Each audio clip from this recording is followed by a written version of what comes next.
Hello दोस्तों, मैं दिनेश चौधरी आप सभी का स्वागत करता हूं पीएससी बाय डीसी सर हमारे यूट्यूब चैनल पर। इस यूट्यूब चैनल पर हम एमपीपीएससी 2024 के लिए जो नया सिलेबस निर्धारित किया गया है उसे निःशुल्क रूप से पढ़ रहे हैं।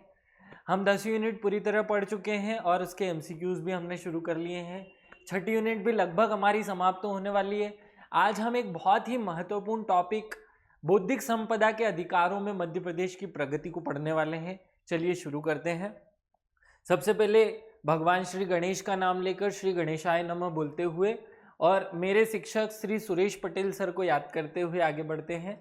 आपको सिलेबस याद होगा और इस सिलेबस के लगभग आत्मनिर्भर मध्य प्रदेश और एक जिला एक उत्पाद तक के टॉपिक में आपको कंप्लीट करा चुका हूं। आज हम मध्य प्रदेश में बौद्धिक संपदा का अधिकार की प्रगति इस टॉपिक पर फोकस कर रहे हैं। चलिए इसको शुरू करते हैं। सबसे पहले हमारे दिमाग में एक इमेज बन जाए कि ये टॉपिक में पढ़ना क्या है। देखिए, दो मूल टॉपिक हो सकते हैं। पहला टॉपिक हो सकता है बौद्धिक संपदा का अधिकार। ये खुद अधिकार ही अपने आप में एक टॉपिक है, लेकिन ये टॉपिक यहाँ नहीं पढ़ना चाहिए। ये तो इंडस्ट्रियल या फिर जो हम भूगोल पढ़ते हैं उसका एक टॉपिक होता है, लेकिन इसमें पूछा गया है मध्य प्रदेश में बौद्धिक संपदा अधिकारों की प्रगति। तो हमें मूल रूप से यहाँ मध्य प्रदेश से रिलेटेड डाटा या कंटेंट पढ़ना है, क्योंकि इकोनॉमिक्स जो सब्जेक्ट है या जिसमें इसको शामिल किया गया है वहाँ थ्योरेटिकल पार्ट को कम पढ़ना होता है। लेकिन क्योंकि ये एकदम नई अवधारणा है, आप सब लोगों को पता नहीं होगा, मेंस की एग्जाम में ये पहले से एक टॉपिक के रूप में शामिल थी। वहां हम भारत के बौद्धिक अधिकार पढ़ते थे, मध्य प्रदेश नहीं पढ़ा जाता था। तो आज हम इस टॉपिक में दो कंपोनेंट्स को शामिल करेंगे। पहले बौद्धिक संपदा का अधिकार होता क्या है, विश्व और भारत के स्तर पर इसके लिए कौन कौन से कानून हैं और कब बने या कौन सी संधियों के माध्यम से आए, थोड़ी सी बात हम इस पर फोकस करेंगे। बहुत लंबा मैं इसको नहीं खींचूंगा। और फिर हमारे मूल टॉपिक जिसमें हम मध्य प्रदेश से रिलेटेड आंकड़े पढ़ने वाले उसको हम शामिल करेंगे। तो पहले हम कॉन्सेप्ट को समझ लेते हैं, बहुत ज्यादा नहीं लेकिन फिर भी हमें थोड़ा बहुत कॉन्सेप्ट याद होना चाहिए। इससे रिलेटेड एग्जाम में कोई फैक्ट हमारा छूट ना जाए, इसलिए इसके फैक्ट्स भी मैं कवर कर लूंगा साथ में। चलिए मूल टॉपिक पे आते हैं। मूल टॉपिक है मध्य प्रदेश में बौद्धिक संपदा का अधिकार। इसकी पहले परिभाषा समझ लेते हैं कि बौद्धिक संपदा का अधिकार होता क्या है। देखिए, बौद्धिक संपदा का अधिकार समझो किसी व्यक्ति अथवा संस्था द्वारा, यहाँ दोनों हो सकते हैं, व्यक्ति भी हो सकता है और संस्था भी हो सकते हैं, द्वारा सृजित कोई रचना, कोई संगीत, कोई साहित्य, कला, कृति, खोज अथवा डिजाइन उस व्यक्ति की या उस संस्था की बौद्धिक संपदा होती है। ये कहा जा रहा है कि बौद्धिक संपदा क्या होती है। देखो, किसी भी व्यक्ति या किसी संस्था द्वारा जो कला या कोई साहित्य या कोई खोज या जो भी उसके द्वारा बनाया जाता है वो उसकी बौद्धिक संपदा होती है। व्यक्ति अथवा संस्था के अपने इन कृतियों पर जो अधिकार होते हैं उन्हें ही हम बौद्धिक संपदा का अधिकार या इंटेलेक्चुअल प्रॉपर्टी राइट कहते हैं। देखिए, हमने केवल ये समझा कि बौद्धिक संपदा क्या होती है। मुझे पता है ये थ्योरी पढ़ने पर आपको समझ नहीं आया होगा। सीधे तौर पर समझे, मानव अपने मस्तिष्क की शक्ति का प्रयोग करके जब सृजन करता है, मैं इसको थोड़ा सरल शब्दों में बोल रहा हूं कि मानव या किसी संस्था द्वारा अपनी मस्तिष्क की शक्ति का प्रयोग करके जब वो कोई भी सृजन करता है, कोई भी चीज का सृजन करता है, भले ही वो कोई आविष्कार हो, कोई नई चीज हो या उसने कोई किताब लिख दी हो, कोई गाना बना दिया हो, ये सब भी सृजन है उसके द्वारा। तो जब भी कोई सृजन करता है तो उसका यही सृजन जो है वो उसकी बौद्धिक संपदा कहलाता है। तो बौद्धिक संपदा शायद आप समझ गए होंगे।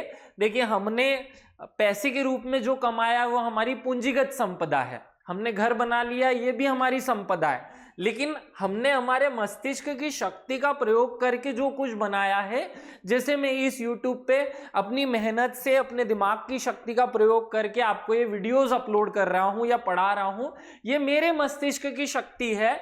मेरे मस्तिष्क की शक्ति से मैंने सृजन किया है, तो इन पर मेरा कुछ अधिकार होगा और यही मनुष्य का अधिकार बौद्धिक संपदा का अधिकार कहलाता है। हमने पहले इसको दो पार्ट में क्लियर करना है, बौद्धिक संपदा क्या होती है। तो मुझे लग रहा है अब आपको ये सामान्य अर्थों में समझ आ गया होगा कि बौद्धिक संपदा क्या होता है। चलिए, बौद्धिक संपदा का अधिकार क्या होता है उस पर बात करते हैं। बौद्धिक संपदा का आशय हमने समझ लिया है। अब बौद्धिक संपदा का अधिकार शब्द पे हम फोकस करें। बौद्धिक संपदा का आशय बौद्धिक सृजन से है, जिसमें आविष्कार, साहित्य एवं कलात्मक कार्य, डिजाइन और वाणिज्य में प्रयुक्त होने वाले प्रतीक, नाम, छवियां सम्मिलित होती है। तो ये सब मिलाकर के बौद्धिक संपदा होती है। अब अधिकार पे आते हैं। बौद्धिक संपदा अधिकार ऐसे अधिकार हैं जो व्यक्ति को उनके बौद्धिक सृजन जैसे पेटेंट, ट्रेडमार्क, कॉपीराइट या और इसके जैसी अन्य चीजों के माध्यम से दिए जाते हैं। तो दो बातें हो गई। पहले हमने समझा बौद्धिक संपदा क्या होती है। इस बौद्धिक संपदा पर व्यक्ति का जो अधिकार है उसके लिए उसे कुछ विशेष प्रकार की चीजें दे दी जाती है, कुछ विशेष प्रकार के अधिकार दिए गए हैं, जिनको हम या तो पेटेंट के नाम से जानते हैं, या उसे ट्रेडमार्क के नाम से जानते हैं, या उसे कॉपीराइट के नाम से जानते हैं। तो किसी व्यक्ति द्वारा किसी बौद्धिक संपदा पर जो अधिकार जताया जाता है उसे कानूनी रूप देने के लिए हम जो अधिकार प्रदान करते हैं उन्हें ही बौद्धिक संपदा का अधिकार कहते हैं। बौद्धिक संपदा का जो अधिकार है ये असली में एक ग्रुप है, ये कोई एक अधिकार नहीं है। बौद्धिक संपदा का अधिकार, बौद्धिक संपदा का अधिकार अपने आप में एक अधिकारों का समूह है। क्या है ये? अपने आप में एक समूह है और इसमें अनेक अधिकार शामिल है। जैसे पहला इसमें पेटेंट कानून शामिल या पेटेंट का अधिकार शामिल होता है, दूसरा इसमें ट्रेडमार्क का अधिकार शामिल होता है। इन सब अधिकारों को मिला करके हम संयुक्त रूप से हम क्या कहते हैं? बौद्धिक संपदा का अधिकार। तो क्लियर रहा होगा, दो कॉन्सेप्ट हमने समझने हैं, बौद्धिक संपदा क्या होती है और बौद्धिक संपदा का अधिकार क्या होता है, और इनकी अभिव्यक्ति किस रूप में होगी? पेटेंट, ट्रेडमार्क, औद्योगिक डिजाइन, हॉलमार्क, इनके रूप में इसकी अभिव्यक्ति होगी। तो ये दो बातें आपको समझ आ गई होगी। चलिए मूल टॉपिक पे आते हैं। इनके प्रकार देखिए, इनकी कोई निश्चित संख्या नहीं है कि कितने प्रकार होते हैं बौद्धिक संपदा के अधिकारों के। इसके खूब सारे प्रकार हो सकते हैं। जैसे पेटेंट इसका एक प्रकार होता है, जैसे ट्रेडमार्क इसका एक प्रकार होता है, जैसे जीआई टैग इसका एक प्रकार होता है, कॉपीराइट इसका एक प्रकार होता है, औद्योगिक डिजाइन इसका एक प्रकार होता है, पादप किस्मों का संरक्षण इसका एक प्रकार होता है, और भी ज्यादा इससे आगे बढ़कर इसके और प्रकार होते हैं। खैर हम इन सबको अगर पढ़ने लगे तो टॉपिक लंबा हो जाएगा। बस यहाँ इंफॉर्मेशन यही रखनी है कि बहुत सारे प्रकार के कॉपीराइट अधिकार होते हैं या बौद्धिक संपदा के अधिकार बहुत सारे होते हैं। मैं कम से कम 10 कानून आज आपको बताऊंगा जिनसे बौद्धिक संपदा के अनेक अधिकार जन्म लेते हैं। चलिए आगे बढ़ते हैं। सबसे पहले इन छोटी छोटी चीजों को क्लियर कर लें कि पेटेंट क्या होता है। देखिए, पेटेंट का अर्थ होता है नवीन उत्पाद। यहां मेन शब्द है नवीन उत्पाद अथवा प्रक्रिया, दोनों पे लागू होगा। उत्पाद और उसकी प्रक्रिया से जुड़े आविष्कार के लिए जो दिया जाता है उसे ये औद्योगिक उपयोग के सारे मानकों को पूरा करता है, इसलिए पेटेंट कहलाता है। देखिए, पेटेंट होता क्या है, सरल शब्दों में हम समझने की कोशिश करते हैं। किसी एक व्यक्ति ने चाय बनाने का एक निश्चित तरीका इजाद किया, पैदा किया, आविष्कार किया, तो उसको उस चाय बनाने के तरीके पर एक अधिकार मिलना चाहिए, क्योंकि भैया उसने मेहनत करके उसको बनाया है। अन्य लोगों को खिचड़ी के रूप में वो ना मिले या फ्री में वो ना मिले, इसके लिए उस व्यक्ति को कानूनी रूप से जो शक्ति दी जाती है वो कहलाता है पेटेंट। कि इस चीज का या इस प्रक्रिया या इस उत्पाद का केवल वही व्यक्ति उपयोग करेगा। अगर कोई और व्यक्ति इसका उपयोग करता है तो उसे, उस व्यक्ति को जिसने इस चीज को बनाया है, जिसने इसे जन्म दिया है, उसे रॉयल्टी देनी होगी या उस व्यक्ति पर कानूनी रूप से जुर्माना लगाया जा सकता है। दूसरा चीज है ट्रेडमार्क। ये क्या होता है?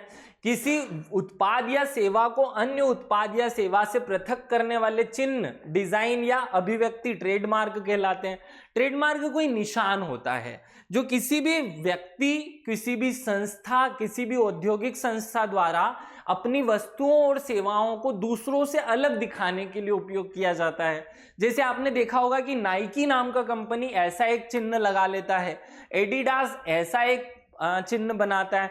अलग अलग कंपनियां अपने अपने एक चिन्ह बनाती है, उसे हम कहते हैं ट्रेडमार्क। कि उन कंपनियों का वो क्या है, वो ट्रेडमार्क है। उससे पता चल जाएगा कि ये इस चीज का उत्पाद है। ये ट्रेडमार्क अधिकांश औद्योगिक घराने अपने वस्तुओं को प्रेजेंट करने के लिए, उनका है ये दर्शाने के लिए उपयोग करते हैं। चलिए आगे बढ़ते हैं। भौगोलिक संकेतक क्या होता है? किसी भी देश में किसी विशेष क्षेत्र या किसी भी देश के विशेष क्षेत्र में अगर कोई वस्तु पैदा होती है या उस वस्तु का किसी क्षेत्र से जुड़ाव है, भले वो वहां पैदा होती है नहीं होती है, लेकिन उसका उस क्षेत्र से अगर जुड़ी हुई कोई वस्तु है तो उत्पन्न उस या निर्मित दोनों हो सकती है, या तो वहां पैदा होती हो या वहां बनाई जाती हो, निर्मित हो। तो दोनों ही स्थितियों में अब कोई भी उत्पाद हो सकता है, वो कृषिगत उत्पाद हो सकता है, औद्योगिक उत्पाद हो सकता है, मानव निर्मित उत्पाद हो सकता है। इन सब के लिए जो उसे अधिकार दिया जाता है उसे हम कहते हैं बौद्धिक संपदा का अधिकार। जैसे देखो, साड़ियां तो पूरे देश में बनती है, लेकिन चंदेरी में जो साड़ी बनती है उसकी कुछ बात ही अलग होगी। तो चंदेरी के लोगों को उस साड़ी पर जो विशेष अधिकार दिया गया उसे कहेंगे भौगोलिक संकेतक। हमारे यहाँ जैसे महेश्वरी साड़ी को है, जैसे अभी हमने सरबती गेहूं को दे दिया। तो अब देखो, गेहूं सब जगह पैदा होते हैं, पूरे मध्य प्रदेश में, पूरे भारत में पैदा होते हैं, लेकिन सरबती गेहूं का जो सीहोर में वर्जन पैदा होता होगा उसकी गुणवत्ता, उसके मानक अलग हैं, इसलिए उसका कुछ विशेष अधिकार बन जाता है और वही उसका भौगोलिक संकेतक कहलाता है। आगे बढ़ते हैं, कॉपीराइट क्या होता है। देखो, जब भी कोई इंसान, जब भी कोई मानव साहित्य के क्षेत्र में, कला के क्षेत्र में कोई चीज का सृजन करता है, जैसे कोई साहित्य हो सकता है, कोई नाटकीय चीज हो सकती है, कोई संगीतात्मक चीज हो सकती है, कोई कलात्मक चीज होती है, तो इन कृतियों पर, फिल्मों पर, साउंड पर, रिकॉर्डिंग्स पर, इनके निर्माण करने पर जो निर्माता होता है उसे जो अधिकार प्राप्त होता है उसे हम कहते हैं कॉपीराइट। जैसे मान लीजिए कि मैंने एक किताब लिखी और वो किताब लिखने में मैंने खूब मेहनत की है, मैंने 1 साल भर तक बहुत मेहनत करने के बाद कोई किताब लिखी। अब वो किताब अगर मैं पब्लिश कर रहा हूं तो मुझे उस पर कोई अधिकार हो कि भैया ये किताब केवल मेरे ही नाम से बिकेगी। हो सकता है कि कल कोई और व्यक्ति उसी किताब को फिर से टाइप करा ले और अपना नाम चिपकाकर बेचने लगे, तो यहां मेरे अधिकारों का हनन हो गया। तो ऐसी स्थिति में जो नया सृजन है, नवाचार है, उसको वो कम हो जाता है, खत्म हो जाता है। तो नवाचार को बढ़ावा देने के लिए हर सरकार कोशिश करती है कि जो व्यक्ति मेहनत करके 1 साल तक उस किताब को लिखे उसको कोई स्पेशल अधिकार देना चाहिए, और उसको जो अधिकार इस किताब के लिखने पर दिया जाता है वही उसको कॉपीराइट के नाम से जाना जाता है कि भैया अब इस किताब को केवल इसी व्यक्ति के नाम से बेचा जाएगा, कोई अन्य व्यक्ति इसकी फोटोकॉपी करके अपना नाम चिपका करके नहीं बेचेगा। यही अधिकार कॉपीराइट कहलाता है। आगे बढ़ते हैं, जैसे आपने गानों पर देखा होगा, अगर किसी सिंगर ने कोई गाना गाया है तो वो उसकी मेहनत है, वो उसने बनाया है, तो उसको उस पर अधिकार होना चाहिए, यही कॉपीराइट होगा। औद्योगिक डिजाइन क्या होता है? एक औद्योगिक डिजाइन में एक आकार का निर्माण, पैटर्न या रंग विन्यास संयोजन, या 3 आयामी 3D कोई चीज या पैटर्न का संयोजन, ये सब हो सकता है। जैसे आपने टॉनी एंड गाय एक ब्रांड का नाम सुना होगा, उसका एक निश्चित भौगोलिक चिन्ह भी होता है और उसका एक निशान भी होता है, और वो जो डिजाइन होता है ना, वही उसका औद्योगिक डिजाइन कहलाता है। वो किसी भी चीज को पृथक दिखाने के लिए औद्योगिक डिजाइन का उपयोग करता है। तो औद्योगिक डिजाइन क्या होता है? किसी भी उद्योग द्वारा अपने उत्पादों को दूसरे उत्पादों से पृथक बनाने के लिए जो डिजाइन बनाए जाते हैं या जो पैटर्न बनाए जाते हैं वो औद्योगिक डिजाइन कहलाते हैं। आगे बढ़ते हैं, पादप किस्मों का संरक्षण। यह पौधों की किस्मों के लिए प्रदत्त सुरक्षा को सुनिश्चित करता है। यह अधिकार पौधों की नई किस्मों के विकास को प्रोत्साहित और कृषकों और पादपों को प्रजनन के लिए या प्रजनन के विकास के लिए दिया जाता है। देखो, मान लीजिए कि कोई साइंटिस्ट है और उसने लेबोरेटरी में 2, 5, 10 साल अच्छे से मेहनत करके कोई नई किस्म का निर्माण किया, और उसने वो जो किस्म बनाई है वो बहुत ज्यादा उत्पादन देती है। अब इस व्यक्ति को ही अधिकार होना चाहिए कि ये इसे उपयोग करे, या अगर वो किसी और को बेच रहा है तो उसे उसकी बदले में कीमत मिले। अगर इस पर कोई अधिकार ना दिया जाएगा तो क्या होगा? बाकी दूसरी फैक्ट्री वाले भी इसी की फोटोकॉपियां कर करके बनाने लगेंगे। मैं आपको एक उदाहरण देता हूं। ऐसे ही दूसरे तरीके का कोई किस्म का उदाहरण दे दीजिए कि भारत में हरित क्रांति जब आई तो हमने मेक्सिको से बीजों को आयात किया, और उनके लिए फिर जो पेटेंट था उन कानूनों में उनको सब्सिडी भी दी कि भैया इसके बदले में हम तुम्हें इतना पैसा देते हैं, तब जाके हमें भारत में उनके उत्पादन की स्वीकृति मिली। दूसरे प्रकार का एक उदाहरण ले लेते हैं। आपने एक बंदूक का नाम सुना होगा, एक राइफल का नाम सुना होगा, AK-47। ये रूस ने बनाई, मिखाइल गोर्स्कोव ने। तो जब ये बनाई गई तो विश्व में इसके जैसी दूसरी चीजें भी बनने लगी इसकी फोटोकॉपी, तो रूस ने अपना पेटेंट ले लिया कि भैया ये चीज पर मुझे पेटेंट मिले, ट्रेडमार्क मिले कि ये और कोई ना बनाए, अगर किसी को ये चाहिए तो मुझे मुझसे ही खरीदनी पड़ेगी। आज भी भारत रूस से इसी को रूस से खरीदनी पड़ती है भारत को।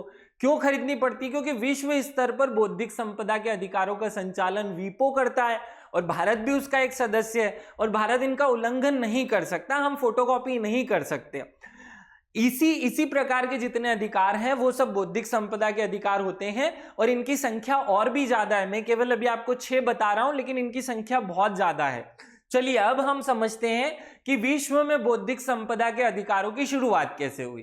देखो, विश्व में बौद्धिक संपदा के अधिकारों की शुरुआत कैसे हुई ये समझें। सबसे पहले आपको एक कन्वेंशन याद रखना है जिसे हम पेरिस कन्वेंशन कहते हैं। क्या कहते हैं? Paris convention. विश्व में सर्वप्रथम आईपीआर अर्थात इंटेलेक्चुअल प्रॉपर्टी राइट्स के महत्व को पेरिस कन्वेंशन में ही पहचाना गया था। यह पहला ऐसा कन्वेंशन था वैश्विक स्तर पर जिसमें वैश्विक जो इंटेलेक्चुअल प्रॉपर्टी राइट्स है उनको अधिकार मिला हो या उनकी कोई बात की गई हो। यहां पर दो चीजों, औद्योगिक संपत्ति की सुरक्षा हेतु इसमें केवल पेटेंट और ट्रेडमार्क, इन दो चीजों को शामिल कर लिया गया था कि ये ही बौद्धिक संपदा के अधिकार होंगे। लेकिन धीरे धीरे इसमें फिर औद्योगिक डिजाइन को शामिल किया गया, धीरे धीरे इसमें और चीजें भी शामिल की गई। जैसे अगला कन्वेंशन आपको याद रखना है बर्न कन्वेंशन। बर्न कन्वेंशन कब हुआ? 1986 में हुआ, 3 साल बाद। इसके तहत साहित्यिक और कलाकृतिक कार्यों के संरक्षण हेतु भी प्रावधान कर दिया गया और इसमें कॉपीराइट भी शामिल हो गया। देखो, पहले केवल दो चीजें शामिल की गई थी पेरिस सम्मेलन में। कौन कौन सी? केवल और केवल 2 चीजें, पेटेंट और ट्रेडमार्क को ही कानूनन रूप दिया गया। बाद में बर्न कन्वेंशन में कॉपीराइट को भी स्थान मिला और फिर उसके बाद धीरे धीरे और चीजें इसमें जुड़ती गई। तो मूल रूप से ये बौद्धिक संपदा का रूप लेने लगे। आगे दोनों पेरिस कन्वेंशन और बर्न कन्वेंशन विश्व बौद्धिक संपदा अधिकार संगठन वीपो द्वारा प्रशासित होते हैं या इन दोनों का जो आयोजन है वो वीपो द्वारा कराया गया। अब बौद्धिक संपदा के अधिकार विश्व में आए ही क्यों आए, इनकी बात करते हैं।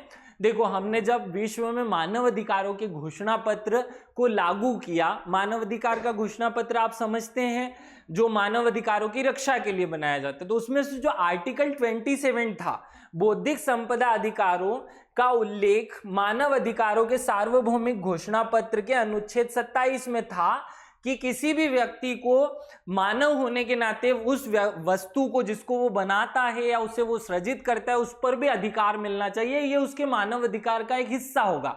इसलिए वैश्विक स्तर पर इसे लागू किया गया। अब आपको शायद ये बात क्लियर रही होगी।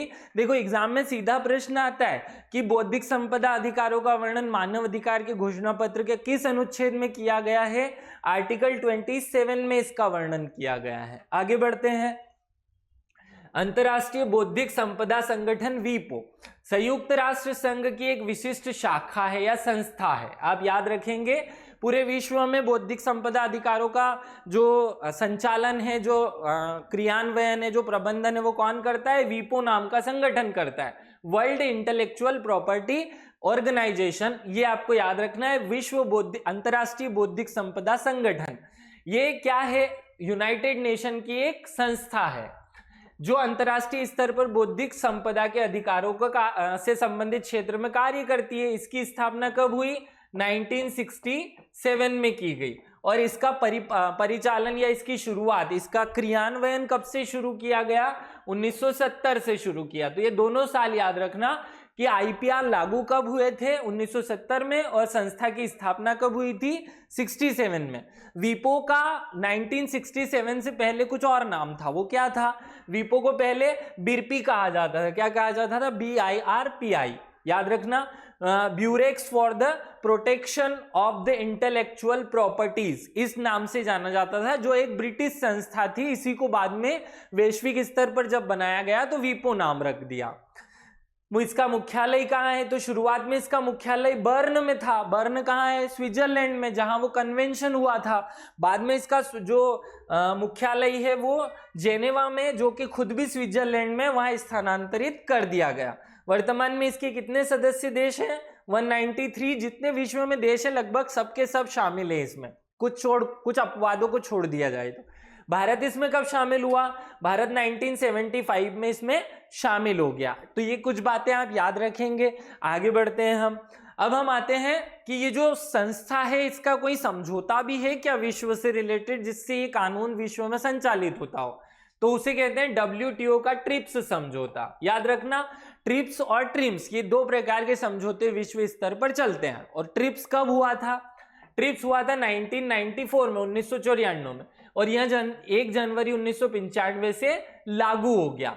बौद्धिक संपदा के अधिकारों के व्यापार संबंधी पहलुओं पर ट्रिप्स समझौता लागू होता है और इसको विश्व व्यापार संगठन के सभी जो संस्थागत देश हैं या जो सदस्य देश है उन पर लागू किया गया है। अर्थात ये एक अंतर्राष्ट्रीय कानून है जिससे पूरे विश्व में ऐसी सभी गतिविधियां ट्रिप्स के नाम से संचालित होती हैं। ये याद रखना।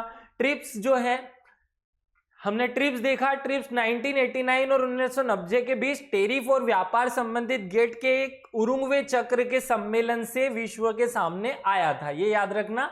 ट्रिप्स की शुरुआत कैसे हुई? तो उरुग्वे चक्र की जो वार्ताएं हो रही थी उसमें 8वें नंबर की जो वार्ता थी, 8वें नंबर का जो सम्मेलन हुआ, उसमें ट्रिप्स का समझौता विश्व के सामने आया, जिसको बाद में हमने 1994 में बनाया और 95 से लागू कर दिया।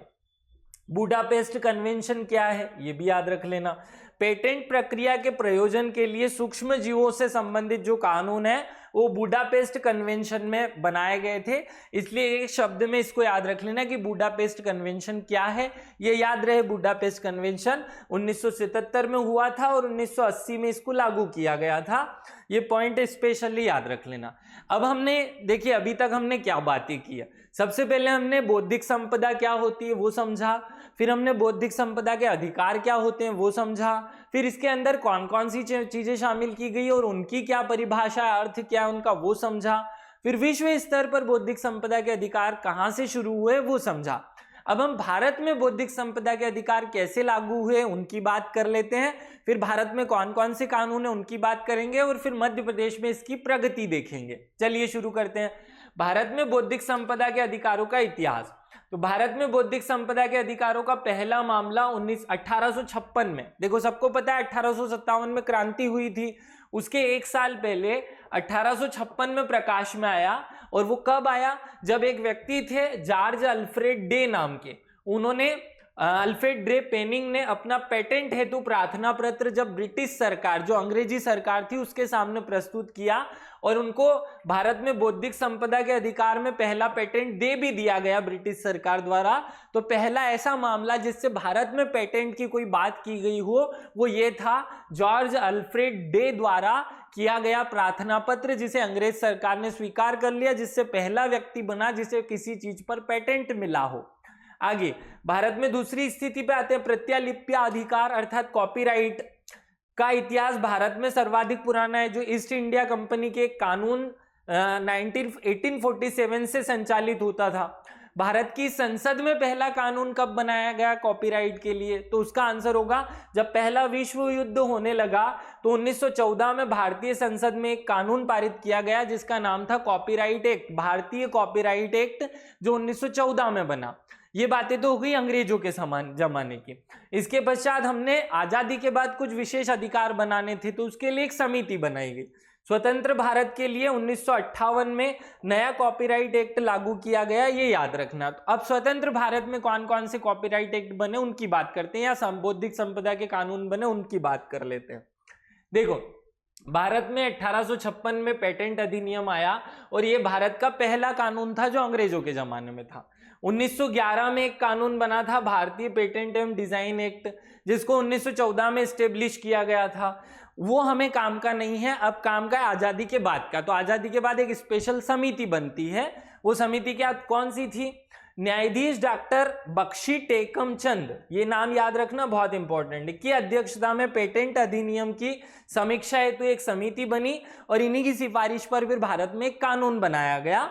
तो भारत में कौन कौन सा कानून प्रचलन में है? तो सबसे इंपॉर्टेंट जो कानून भारत में प्रचलन में है वो है 1970 का पेटेंट अधिनियम। कौन सा कानून? 1970 का पेटेंट अधिनियम, जो 1972 से लागू हो गया। याद रखना 2 साल, 1970 में बना है, 1972 में पेटेंट अधिनियम लागू हुआ। आज भी यही कानून चल रहा है, लेकिन इसमें अनेक बार संशोधन हो चुका है। कब कब हुआ?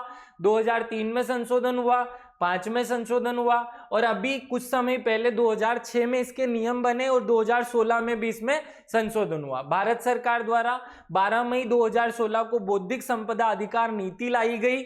उससे बहुत सारे नए नए चीजें भारत में बौद्धिक संपदा से रिलेटेड हो गई, जिससे नवाचार को बढ़ावा मिल सकने लगा या नवाचार को गति मिली। इस नीति में राष्ट्रीय बौद्धिक संपदा अधिकार नीति 2016 का जो नारा था वो हमें याद रखना है। बौद्धिक संपदा अधिकार नीति का नारा है रचनात्मक भारत, अभिनव भारत। ये पॉइंट याद रखना, रचनात्मक भारत और अभिनव भारत, ये इस नीति का नारा था, और इसी से भारत में नई नई चीजें या नवाचार को प्रोत्साहन मिलने लगा। पेटेंट नियम कब बने? अभी वर्तमान में जो पेटेंट नियम चल रहे हैं वो 2020 के हैं, जो 20 में ही लागू हो गए। 2021 में अधिसूचित डिजाइन नियम भी आए, जो कि डिजाइन से संबंधित बातों पर के क्रियान्वयन को गति देते हैं। तो हमें 3 चीजें यहाँ से याद करनी है। 1970 में एक कानून बना जो वर्तमान में लागू है। वर्तमान में पेटेंट नियम 2020 में बने, और डिजाइन नियम भी 2021 में बने। तो ये 3 चीजें आपको नए रूप में या करंट अफेयर्स में याद कर लेनी है। लेकिन भारत में रियल में कानून बहुत सारे हैं जो बौद्धिक संपदा के अधिकारों का नेतृत्व करते हैं। देखो, हमने समझा कि बौद्धिक संपदा का अधिकार एक ग्रुप है, एक समूह है बहुत सारे अधिकारों का, जिसमें कॉपीराइट का अधिकार भी है, जिसमें पेटेंट का अधिकार भी है, जिसमें ट्रेडमार्क का अधिकार भी है। इन सब के लिए कौन कौन से कानून है उन पर नजर डाल लेते हैं। हमारे यहाँ कॉपीराइट एक्ट चलता है 1957 का, जिसमें अनेक बार संशोधन हो चुका है। इसमें 83, 84, 92, 94 और 99 इतनी बार संशोधन हो चुका है। और कॉपीराइट एक्ट हमारे देश में उच्च शिक्षा विभाग द्वारा चलता है, ये याद रखना, स्पेशल बात है। कॉपीराइट एक्ट एकमात्र ऐसा कानून है जो उच्च शिक्षा विभाग के माध्यम से संचालित होता है, या इसका जो नियंत्रण, निर्देशन, प्रबंधन है वो उच्च शिक्षा विभाग करता है। बाकी अधिकांश कानूनों का जो संचालन है वो उद्योग वाला विभाग करता है या उद्योग से संबंधित विभाग करता है। इसलिए मैंने यहाँ उच्च शिक्षा विभाग स्पेशली लिख रखा है। पेटेंट एक्ट हमारे 1970 में आया था, ये अभी हमने पीछे पढ़ भी लिया। डिजाइन एक्ट हमारे यहाँ सन 2000 में आया था। ये सब अलग अलग कानून है, याद रखना, भारत की संसद ने सबको अलग अलग पारित किया है। ट्रेडमार्क कानून हमारे यहाँ 1990 में आया था, याद हो रहा होगा। कॉपीराइट 57 में, देखो कॉपी में कितने पन्ने हैं, तो 5-7 पन्ने, ऐसे याद कर लो कि कॉपी में कितने पन्ने, 5-7 पन्ने। पेटेंट 1970 में, याद हो गया, बहुत स्पेशल कानून है। डिजाइन एक्ट कब आया? तो डिजाइन जो है वो ऐसी 000 वाली ज्यादा अच्छी लगती है, ऑडी कार में है ना पीछे 3-4 0, तो वो ज्यादा अच्छी लगती है, इसलिए ये याद कर लो। ट्रेडमार्क 1990 में आया। अगला है जियोग्राफिकल इंडिकेटर ऑफ गुड्स, ये मतलब जीआई टैग वाला जो कानून है वो 1999 में आया। Semiconductor integration circuit layout design act, ये 2000 में आया। याद रखना, 2000 में सेमीकंडक्टर कानून आया जो कंप्यूटर के क्षेत्र में क्रांति लाने वाला था, या इसने ही कंप्यूटर के क्षेत्र में कुछ कंपनियों की मोनोपोली या कुछ कंपनियों को अधिकार दिया कि वो जो सृजन कर रही है उन पर केवल उन्हीं का अधिकार होगा। Protection of the plant varieties and E farmer right act 2001 में आया, जिसके बारे में मैंने बताया था आपको कि पादप या जो सूक्ष्म पादपों के संरक्षण का एक कानून विशेष रूप से संचालित होता है। कंपटीशन एक्ट, प्रतिस्पर्धा कानून 2002 में आया, जिसमें बहुत सारी बातों का वर्णन है कॉपीराइट की। बायोलॉजिकल डाइवर्सिटी एक्ट 2002 में, जैव विविधता अधिनियम भी कॉपीराइट से संबंधित कुछ विशेष अधिकार नागरिक को देता है। तो इस प्रकार हमें बहुत सारे कानूनों के नाम याद रखने हैं। रूल्स तो और भी ज्यादा हैं, लेकिन कानून मूलतः हमें याद रख ले। अधिनियम याद रख लो, नियम भले ही मत याद रखो, इनके पीछे एक एक नियम भी है सबके, उनको याद मत कीजिए, लेकिन कम से कम ये 7-8 कानून कब कब आए हैं ये हमें याद होना चाहिए। चलिए अब हम आते हैं अपने मूल टॉपिक पे। भारत और मध्य प्रदेश, इन दोनों की प्रगति एक साथ देख लेते हैं। देखिए, भारत ने तो बौद्धिक संपदा के अधिकार में अपार वृद्धि की है, बहुत ज्यादा हम मात्रा में आगे बढ़े, लेकिन मध्य प्रदेश अपेक्षाकृत थोड़ी धीमी प्रगति किया है। लेकिन वो कितनी किया उस पर बात करते हैं। मध्य प्रदेश बौद्धिक संपदा अधिकारों में प्रगति कितनी की? देखिए यही मूल टॉपिक है। ये जो अभी तक मैं समझा रहा था कि केवल इसलिए समझा रहा था कि आपके दिमाग में कॉन्सेप्ट सेट हो जाए, और अगर वहां से कोई फैक्चुअल प्रश्न हमारे एग्जाम में पूछ लिया जाए तो आपका गलत ना हो। मूल हमें ये डाटा और कंटेंट याद रखना है। ये आंकड़े ही इकोनॉमिक्स के आंकड़े कहलाएंगे, यही मूल बातें हैं। यहां से आगे हम जो पढ़ने वाले हैं वो सब अब इकोनॉमिक्स में शामिल होगा। मध्य प्रदेश द्वारा फाइल किए गए आईपीआर अर्थात इंटेलेक्चुअल प्रॉपर्टी राइट्स की संख्या कितनी है? तो देखो जनरली ना तो इकोनॉमिक सर्वे में ना किसी रिपोर्ट में ये सब चीजें शामिल है, लेकिन अच्छी बात यह कि इंदौर में ही हमारे जो मध्य प्रदेश है उसके बौद्धिक संपदा अधिकार या कॉपीराइट का जो ऑफिस है वो इंदौर में ही है। यहीं पास में विजयनगर में स्कीम नंबर 54 में इसकी कॉपीराइट का जो ऑफिस है वो बना हुआ है, तो आसानी से आंकड़े उपलब्ध हो गए। लेकिन फिर भी कुछ तो मेहनत करनी पड़ी। इस आंकड़ों को बहुत ध्यान से देखिए ताकि हम डिफरेंस समझ पाएं कि मध्य प्रदेश की स्थिति प्रगति की ओर है कि हम पीछे हट रहे हैं। देखो 2017-18 पिछले 5 सालों की हम तुलना कर लेते हैं। 2017-18 में हमारे जो टोटल एप्लीकेशंस थे पेटेंट के लिए, हम 2 चीजों पर फोकस कर रहे हैं, पेटेंट्स पे और डिजाइन पे, क्योंकि हमने पूरे बौद्धिक संपदा के अधिकारों को 2 भागों में बांट लिया कि आंकड़ों को स्पष्ट रूप से समझ पाएं। दोनों को एक साथ देखेंगे तो शायद आंकड़ों की प्रगति नहीं समझ पाएंगे, इसलिए मैंने इनको 2 भागों में बांटा है, एक पेटेंट के रूप में और एक डिजाइन के रूप में। तो पूरे 17-18 में हमने केवल 190 एप्लीकेशन फाइल किए थे।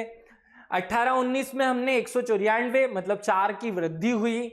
2019-20 में 285, फिर कोविड आ गया, और फिर 20-21 में हमने 398 एप्लीकेशन। देखो इसको प्रगति के रूप में समझो, 190 से डबल हो गया, 19 दूनी 38 होता है, तो 19 मतलब 190 था, 38 माने 380 से भी ज्यादा, तो 2 गुनी से ज्यादा वृद्धि हम पिछले 5 सालों में पेटेंट के मामले में कर चुके हैं। अर्थात हमने जो टोटल एप्लीकेशन 2017-18 में लगाए थे, अब 5 वर्षों में हम लगभग 2 गुना वृद्धि या 200% उसको, क्योंकि 100% हमने अधिक उसमें काम कर लिया, 190 का 380 से भी ज्यादा एप्लीकेशन लगाए, तो जो 2 गुना वृद्धि को दर्शाता है।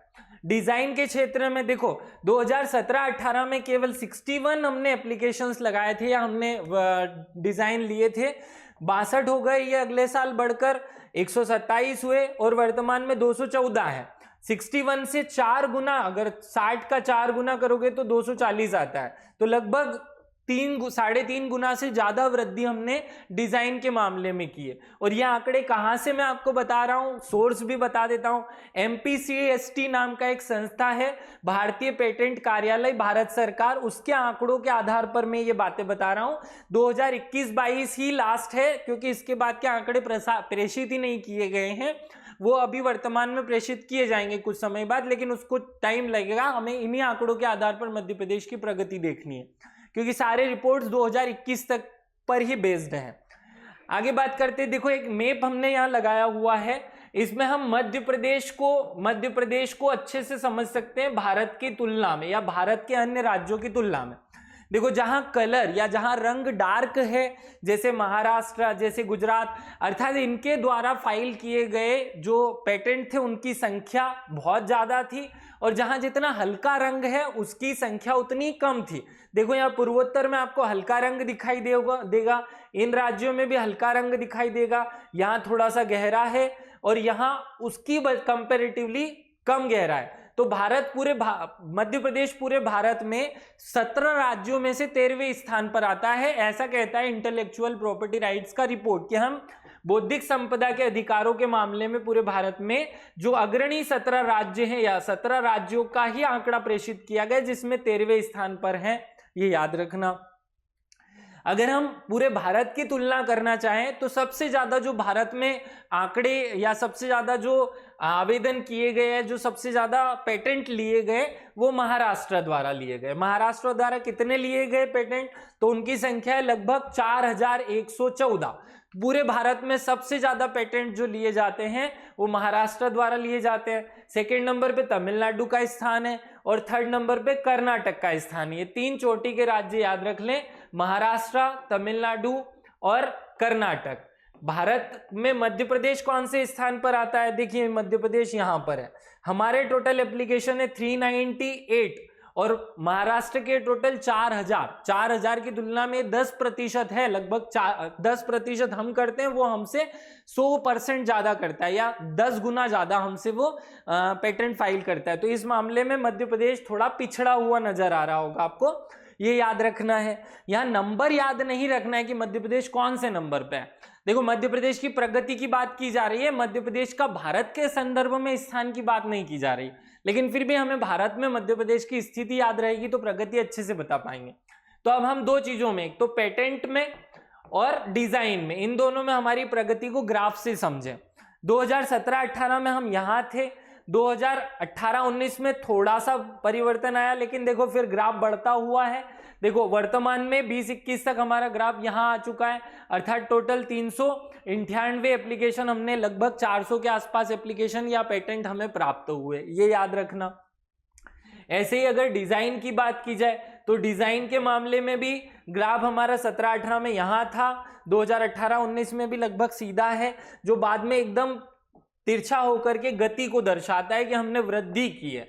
हमें यही असली में प्रश्न याद करना है, मध्य प्रदेश की बौद्धिक संपदा अधिकारों में प्रगति। तो प्रगति कैसे देखी जाएगी, हम पिछले 5 साल के आंकड़ों की तुलना कर लें कि पिछले 5 साल पहले कहां थे, उसके बाद कहां रहे, उसके बाद कहां रहे और वर्तमान में कहां है। तो ये ग्राफ इसी को दिखा रहा है कि मध्य प्रदेश की बौद्धिक संपदा के अधिकारों में प्रगति हो रही है, और हम जो एक साल में लगभग 61 डिजाइन पर पेटेंट लेते थे, वो वर्तमान में लगभग 214 पर पहुंच गए हैं। लगभग 214 से भी ज्यादा एप्लीकेशन इस साल फाइल किए गए।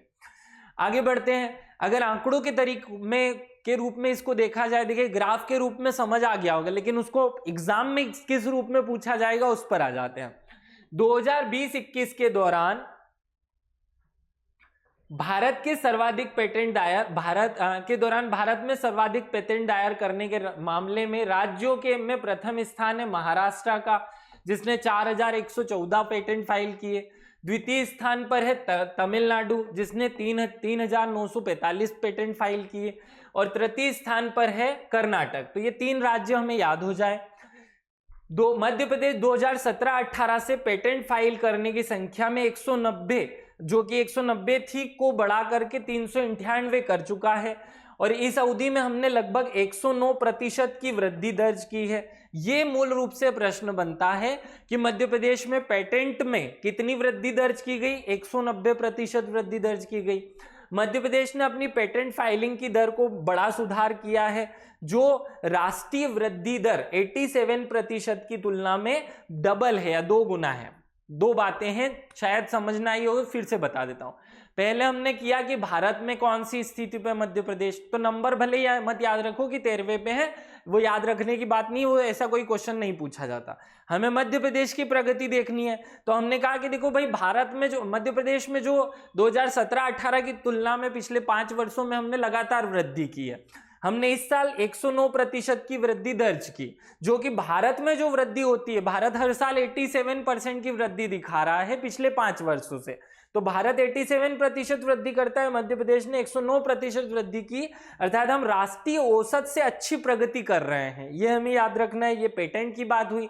सेम अब डिजाइन की बात करते हैं। भारत में दायर किए गए डिजाइनों की संख्या 2017-18 में 11,838 थी, जो 20% वृद्धि के साथ में 14,214 हो गई। अब मध्य प्रदेश की तुलना करते हैं।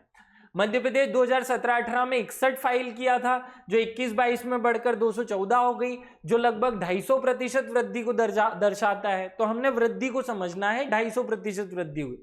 इससे स्पष्ट होता है कि मध्य प्रदेश ने डिजाइन दायर करने की संख्या में व्यापक सुधार किया है, और यह राष्ट्रीय वृद्धि की तुलना में 230% अधिक है। ये दोनों पॉइंट्स आप याद रखेंगे। भारत जहां केवल 20% वृद्धि किया, हमने 250% वृद्धि की है, तो भारत की वृद्धि दर की तुलना में औसत वृद्धि हमारी जो है वो 250% रही, ये जरूर याद रखें। अगला पॉइंट, अब सूचकांक के आधार पर देखो, ये तो हमने भारत सरकार के जो आंकड़े हैं उसके आधार पर देखा। अब सूचकांक के आधार पर भी मध्य प्रदेश की स्थिति देख लेते हैं। वीपो द्वारा प्रकाशित एक सूचकांक है जिसे हम कहते हैं वैश्विक नवाचार सूचकांक। क्या कहते हैं आप इसे? करंट अफेयर्स में ग्लोबल इनोवेशन इंडेक्स के नाम से पढ़ते हैं। 2022 का है, जो 2023 में आया। 23 का अब 24 में आएगा, लेकिन ये अभी नहीं आया है, जुलाई तक आएगा। जब तक हमारा एग्जाम हो चुका होगा तो हमें यही पढ़ना है, ग्लोबल इनोवेशन इंडेक्स 2022, जो 2022 के आंकड़ों पर आधारित है और आया 23 में है, इसलिए हम इसे पढ़ रहे हैं। 23 के आंकड़ों के आधार पर 24 में ये रिपोर्ट आएगा।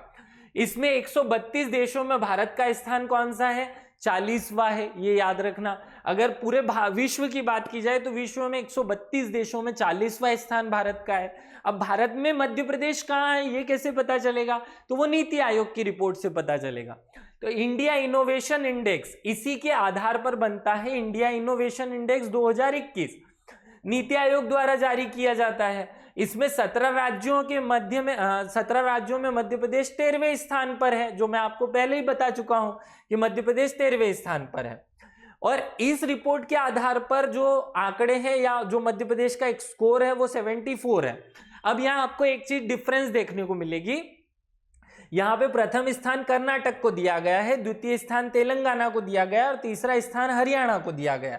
अभी आप सोचेंगे कि मैंने कुछ देर पहले आपको पहला स्थान महाराष्ट्र बताया था। देखिए वहां जो मैंने रिपोर्ट बताई है वो टोटल एक साल में कितना आंकड़े दायर किए गए उसके आधार पर है। यहां जो हम बात कर रहे हैं ये एक साल में कितनी वृद्धि कर ली है। यहां जो रिपोर्ट बताई जा रही है ये वृद्धि दर के आधार पर एक राज्यों की या राज्यों को प्रथम स्थान द्वितीय स्थान देने की बात करता है। तो वृद्धि दर के आधार पर कर्नाटक पहले स्थान पर है, जबकि टोटल संख्या के आधार पर महाराष्ट्र पहले स्थान पर है। द्वितीय स्थान पर तेलंगाना और तीसरे स्थान पर वृद्धि दर में हरियाणा है। हम 13वें स्थान पर आते हैं। तो ये आंकड़े याद करना। आगे इसके एक महत्वपूर्ण घटक जीआई टैग की बात करते हैं। जीआई टैग भी बौद्धिक संपदा के अधिकारों का एक हिस्सा है। आगे हमने देख ही लिया है कि बौद्धिक संपदा के अधिकार के बहुत सारे हिस्से हैं जिसमें एक जीआई टैग महत्वपूर्ण है। अब जीआई टैग की बात करते हैं। भारत का प्रथम उत्पाद जिसे जीआई टैग मिला वो दार्जिलिंग की चाय थी, जिसे 2004 में हमने जीआई टैग दिया। देखो आगे मैं आपको पहले ही बता चुका हूं कि यहाँ जियोग्राफिकल नाम का एक्ट, देखो ये क्या है, जियोग्राफिकल इंडिकेशन गुड्स।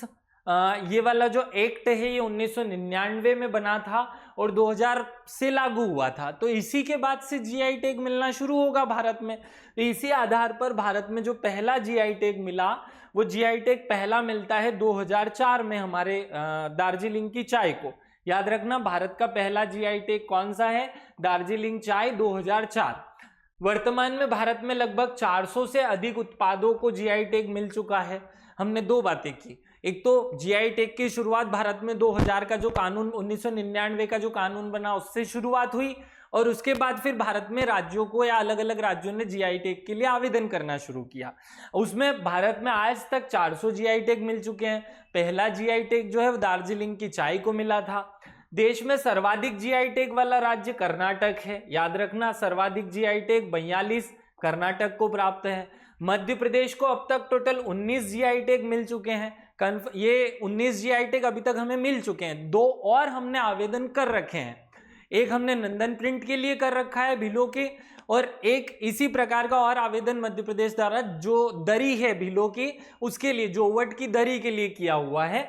तो उत्पाद अभी उनके लिए क्योंकि आवेदन किया हुआ है, मिला नहीं है हमको जीआई टैग, इसलिए उसको शामिल नहीं किया। लेकिन याद रखना है कि 2 चीजों के लिए हमने आवेदन किया हुआ है।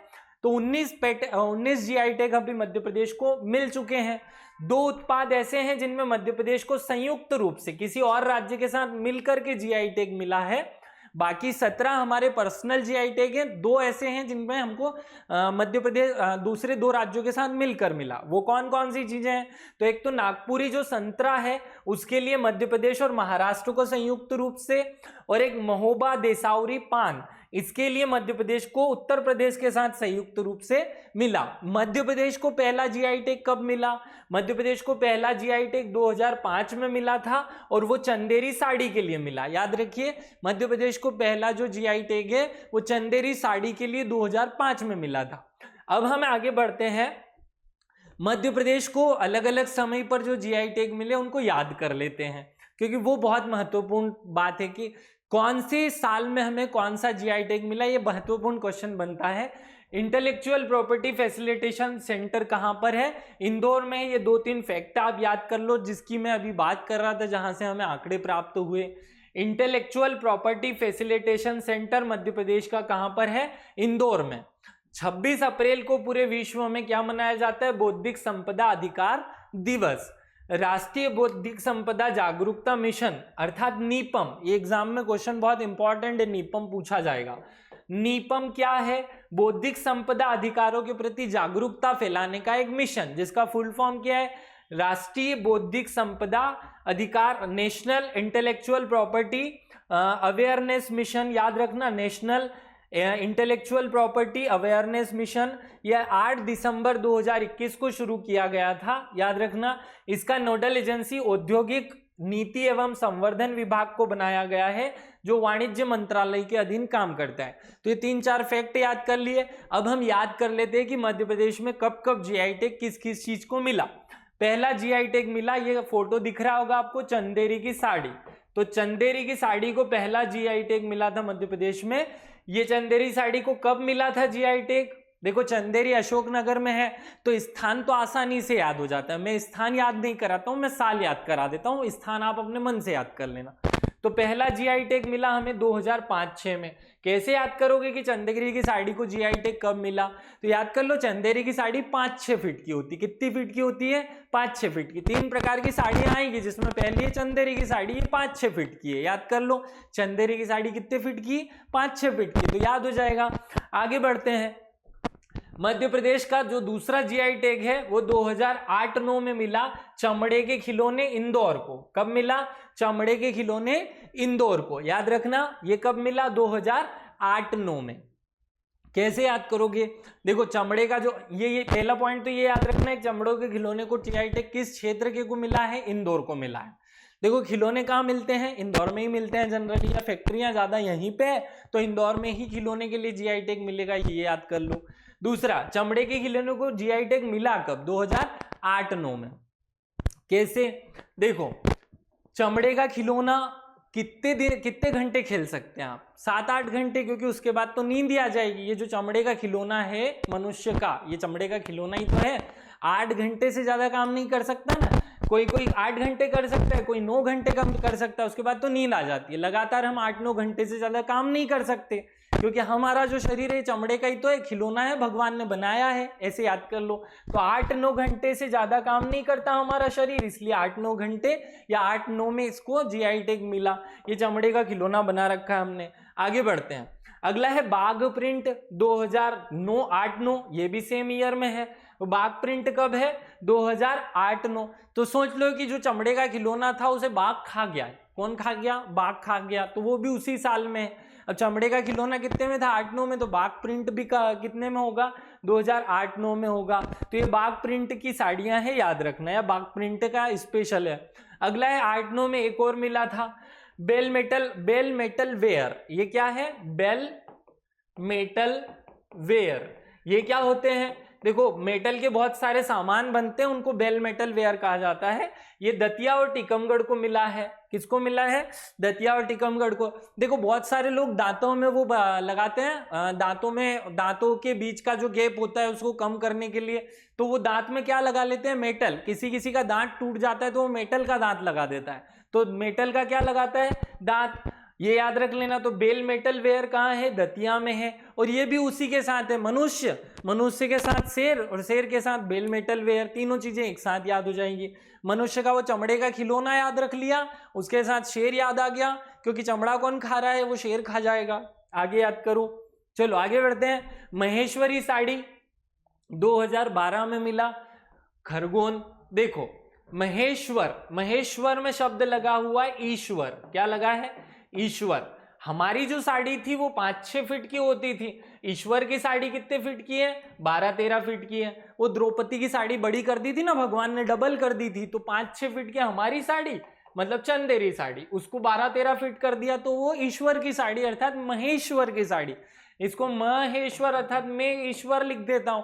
मैं ईश्वर जब बना तो साड़ी कितने की हो गई? 12-13 फीट की हो गई, याद रख लो। और महेश्वर कहाँ पे है? खरगोन में है। तो महेश्वर की साड़ी का जो जीआई टैग मिलेगा वो खरगोन को मिलेगा। अगला, रतलामी सेव। रतलामी सेव को कब मिला? 2014-15 में। और रतलामी सेव में तो रतलाम आगे लिखा ही हुआ है, तो रतलामी सेव को मिला 14-15 में याद कर लेना, बड़ा आसान है इसलिए मैं याद नहीं करता हूँ। देखो सेव तीखी होती है, जो नमकीन होता है रतलामी नमकीन या सेव तीखा होता है, तो जो 14 साल के छोटे बच्चे होते हैं उनको नहीं खाना चाहिए, उसके बाद बड़े बच्चों को खाना चाहिए। तो ऐसे भी याद कर लो। आगे 2014-15 में हमारा जो नागपुर के साथ संयुक्त रूप से मिला, नागपुर संतरा के लिए, या नागपुर महाराष्ट्र में है, नागपुर और महाराष्ट्र और मध्य प्रदेश को संयुक्त रूप से मिला। इसमें 2 जिले, नागपुर महाराष्ट्र का नागपुर और मध्य प्रदेश का छिंदवाड़ा, तो इन दोनों को मिला एक साथ में, ये भी याद कर लो। अगला कड़कनाथ मुर्गा, कड़कनाथ मुर्गा 2018-19 में ये झाबुआ को मिला, याद रख लेना।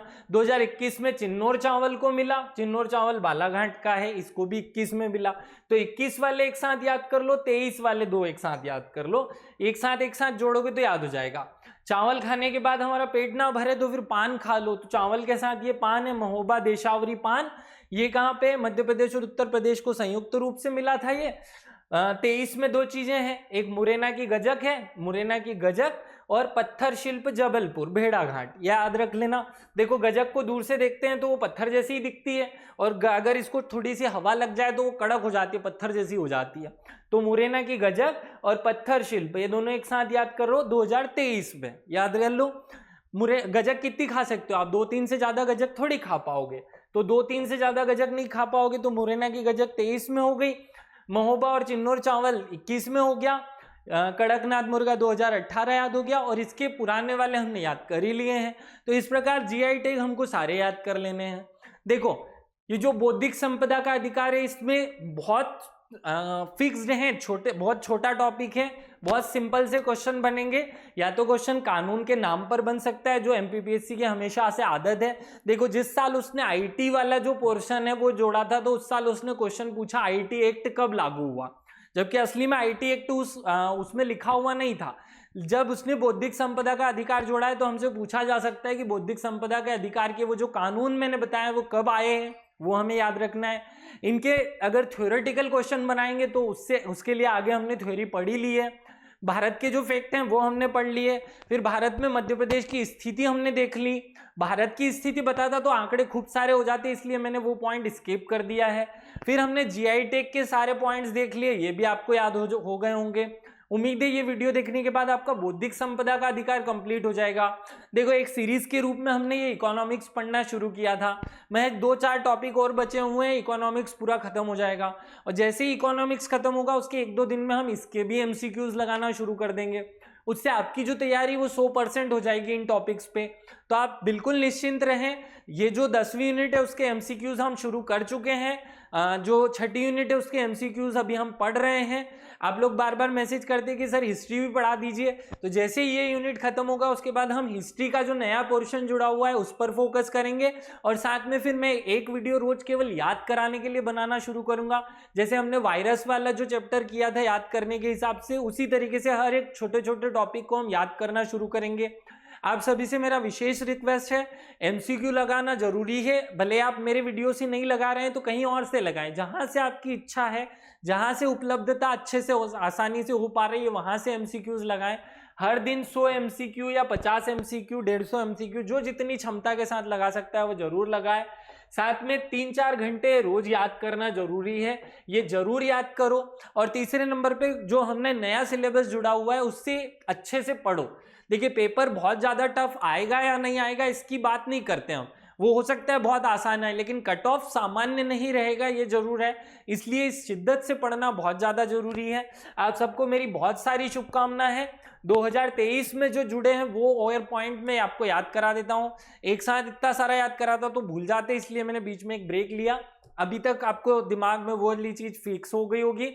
2023 में हमें बहुत सारे पेटेंट मिले, इसीलिए मध्य प्रदेश की रैंकिंग में सुधार हो गया। अब मध्य प्रदेश को कौन कौन से पेटेंट मिले वो याद कर लो।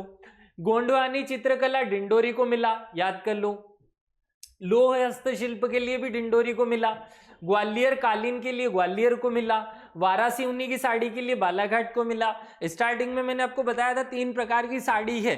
चंदेरी की साड़ी 5-6 फीट की थी। महेश्वर की साड़ी ईश्वर वाली है, इसलिए वो 12-13 फीट की हो गई। और अगली है वारासी ऊनी की साड़ी 2-3 फीट की है। देखो वारासी ऊनी 2-3 मतलब 2-3 फीट की थोड़ी छोटी सी साड़ी है वाराणसी की बालाघाट वाली साड़ी, तो 3 प्रकार की तो साड़ी हो गई। सरबती गेहूं को विदिशा और सीहोर के लिए मिला, बटिक प्रिंट उज्जैन को मिला और सुंदरजा आम रीवा को मिला। इस प्रकार हमको टोटल जो है वो 19 जीआई टैग मिल चुके हैं।